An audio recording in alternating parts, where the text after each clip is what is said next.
Time to eat. Let's make ravioli from scratch. Put 4 eggs in a well of 2 cups of 0-0 flour. Whisk it and gradually include the flour. Knead the dough. You will gradually add 0-0 flour as you go so that it won't become sticky. Knead for about 10 minutes. After kneading for 10 minutes, roll it in a ball, cover it up with plastic wrap, and let it sit for 30 minutes. While I'm waiting those 30 minutes, I'm going to make my ravioli filling. I'm going to put shrimp in a bowl, some cheese, and a little cream cheese for consistency. Now the filling for my daughter's ravioli, because she would die if she had to eat shrimp, shaved steak, and some cheese. And she would have a stroke if I put cream cheese or ricotta cheese in here for consistency. So this is how it's going to be for her.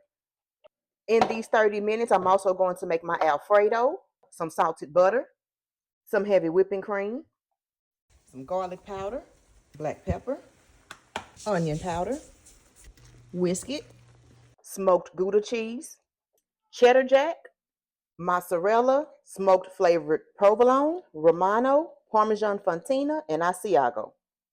Whisk it. 30 minutes are up, so let's go ahead and put semolina flour down. There's literally no such thing as too much semolina flour, so just go crazy with it. Stretch your dough out by hand as much as you can. Sprinkle semolina on top of your dough. Roll your dough out. You want to get this dough as stretched out and as thin as possible. It needs to be thin to the point where you can see your hand through it. Go back and forth between using a rolling pin and using your hand to stretch it out. The only reason I'm cutting my dough in half is because I am making 2 different pastas, one for me, one for my daughter. This is my piece of dough that I'm going to use for my ravioli, and you want to eye it to see how you want to cut it, because remember, you have to fold it on top of itself to make ravioli. It doesn't make sense now, just watch. Put your filling in the middle of your dough. Spread it out. How you spread it out depends on how wide you want your ravioli.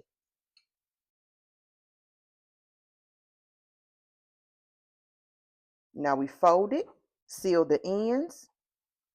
So now you have your defined spaces between each ravioli. Go in and cut. And when you cut the end off, make sure you're not cutting into the ravioli. You want to leave some breathing room, some wiggle room. And there's a ravioli. And what do I do with the pieces of pasta that did not make ravioli? I make fettuccine with it. Before boiling the ravioli, I have wet fingertips, and I'm going to seal the ends with wet fingertips. Boil your pasta. It'll only take about 4 minutes. Drain per usual. Put it in your Alfredo sauce. All right, here is the shrimp one. That's the inside view. Let's take a look at the steak. There it is.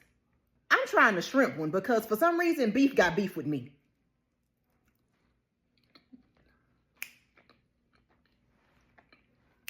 Fun fact, my mother is Italian. Another fun fact, I'm lying. It was delicious. I could have used more cream cheese and I could have used more shredded cheese, but I have no complaints. Make it how you like it. If you feel like, that's too wide, that's too thick, not wide enough, not thick enough, whatever, make it how you like it. Do you, boo, boo. That's why I make my own, because these restaurants don't get it right. It be too thin for me. It be too narrow for me. So I come home in my kitchen and I make it how I like it. Time to eat.